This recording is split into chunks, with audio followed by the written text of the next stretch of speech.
ছোট্টবেলায় আব্বাকে দেখছি ৫০০ টাকা দিয়ে এক ব্যাগ ভর্তি বাজার নিয়ে আসতো, আর এখন ৫০০ টাকার বাজার পলিথিনের এক কোনায় পড়ে থাকে। আজকে আমি সকালে চলে গিয়েছিলাম ৫০০ টাকা নিয়ে বাজারে। বাজারে যাওয়ার পর আমার নিজেকে বড় হাস্যকর হাস্যকর মনে হচ্ছিল যে ৫০০ টাকা নিয়ে কি আসলে বাজার করা যায়? আসলে যায়। আমাদের মধ্যবিত্ত যারা, তারা অবশ্যই ৫০০ টাকা দিয়ে অনেক কিছুই কিনতে পারি, আর যা আমাদের জন্য যথেষ্ট। তো যাই হোক, ৫০০ টাকা নিয়ে বাজারে যাওয়ার পরে প্রথমে নিয়ে নিলাম একটা ব্রয়লার মুরগি নিয়েছে ৩০০ টাকা। হায় হায়, আমার হাতে আছে ২০০ টাকা। এই ২০০ টাকা দিয়ে আমি কী কিনবো করে ভাবতে ভাবতে চলে গিয়েছিলাম মাছের বাজারে। ২০০ টাকা দিয়ে মাছের বাজার, এটা তো আসলে ভাবাই যায় না। তো যাই হোক, লইট্টা মাছ দেখলাম, লইট্টা মাছ দেখে ইচ্ছা করতেছিল একটু নেই। তো লোক বলল যে ৩০০ টাকা কেজি, তো আমি ১৫০ টাকা দিয়ে হাফ কেজি লইট্টা মাছ নিয়ে নিয়েছি। আর এই যে দেখতে পাচ্ছেন ধনিয়া পাতা নিয়েছি ৩০ টাকার। আর আমার হাতে ছিল মাত্র ১০ টাকা। তো ১০ টাকা দিয়ে আমি গিয়েছি একটু তরকারি সাইডে যাওয়ার পরে দেখতেছি যে আসলে ১০ টাকা দিয়ে তো কোনো কিছু কোনোভাবেই কেনা সম্ভব না। কিন্তু আমরা যারা কারওয়ান বাজারে থাকি, তাদের ১০ টাকা দিয়ে আসলেই অনেক কিছু কেনা সম্ভব। তারপরে যে ১০ টাকা দিয়ে সুন্দর দুটা ফুলকপি নিয়ে বাসা চলে আসছি। আর যাওয়ার আগে আমি চুলায় বসিয়ে গিয়েছিলাম ডাল, কারণ প্রতিদিন আমার আব্বার ডাল লাগে, ডাল ছাড়া আব্বা ভাত খেতে পারে না। মূলত শরীর ভালো নাই, তাই বেশিরভাগ সময় দুপুরবেলা আব্বা ডাল দিয়েই ভাত খায়। তারপর রাতেরবেলা যখন একটু ভালো লাগে, তখন আব্বা বিভিন্ন সবজি তরকারি দিয়ে ভাত খায়। এই যে এখানে আমি ডালটা ভালো করে ঘুটে নিয়ে বাগার দিয়ে তারপরে হচ্ছে এখানে বসে গিয়েছিলাম মাছ কাটতে।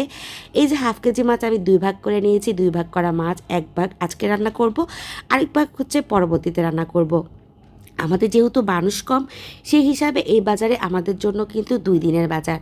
তো এরপরে হচ্ছে মুরগিটা কেটে নিচ্ছি। মুরগি হচ্ছে হাফটা আমি রেখে দিব সন্ধ্যার সময়, বিকেলবেলা বা নাস্তা বানানোর জন্য। যেহেতু বিকেলবেলা সন্ধ্যার সময় একটা কিছু বানানোই লাগে বাসায়, তো এটা হচ্ছে চিকেন ফ্রাই করার জন্য। আর বাকিটা হচ্ছে এখন আমি আলু দিয়ে ঝোল করে রান্না করব। প্রথমে হচ্ছে লইট্টা মাছটা রান্না করে নিয়েছি। আব্বা দেখতাম যে বাজার থেকে মাছ আনার পরে আম্মা যে সমস্ত মাছগুলো খুব দ্রুত নরম হয়ে যায়, ওই মাছগুলো আগে রান্না করে ফেলতো, পরে বাকিটুকু যতটুকু থাকতো ফ্রিজে রেখে দিত। এখন অবশ্য মানুষ যে কোনো মাছ পাওয়ার পরে আমরা দৌড়ে আগে ফ্রিজে ঢুকিয়ে ফেলি, কারণ ফ্রিজে হচ্ছে আমাদের শেষ ভরসা। এই যে মশলা কষিয়ে নিয়েছি আলু দিয়ে, টমেটো দিয়ে, তারপরে হচ্ছে সব রকমের মশলা দিয়ে ঝোল করে কষিয়ে এই যে মুরগিগুলো রান্না করব। আমার ছেলে, আমার হাজব্যান্ড, ওরা সবাই হচ্ছে মুরগির ঝোল খেতে পছন্দ করে, সাথে হচ্ছে আলু। ব্রয়লার মুরগি অনেকে আলু ব্যবহার করেন না, তাই অনেকে পছন্দ করেন না আলু খেতে, কিন্তু আমার বাসায় যে কোনো কিছুতে আলু লাগবেই। এক হাতে ভিডিও করতে যে একটা আলু ছুটে চলে গিয়েছে একদম চুলার ওই পারে। তো আমি এখানে হচ্ছে সন্ধ্যার জন্য নাস্তাও রেডি করে নিচ্ছি। এখানে ডিম দিয়ে দিয়েছি, তারপর অনেকগুলো ভেজিটেবল কেটে নিয়েছি, এগুলো দিয়ে একটু চিকেন দিয়ে তারপরে হচ্ছে আজকে আমি চিকেন নুডলস রান্না করব।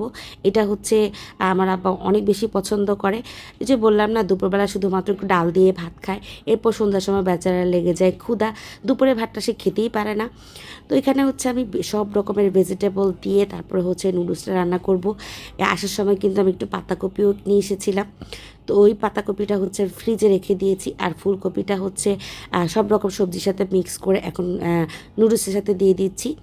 যখন আমি রান্না করতেছি তখন বাসে হচ্ছে জানলা দিয়ে দেখতেছিলাম যে প্রচুর পরিমাণে ঝড় তুফান আসতেছে, আর বাইরে মানে একদম কালচে হয়ে গেছে, প্রচুর বৃষ্টি পড়তেছে।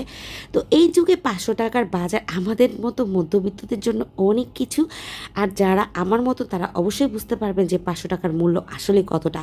তো আজকের মতো বিদায়, সবাই ভালো থাকবেন, সুস্থ থাকবেন, পপি ব্লগের সাথে থাকবেন, সবাই ভালো থাকবেন, আল্লাহ হাফেজ।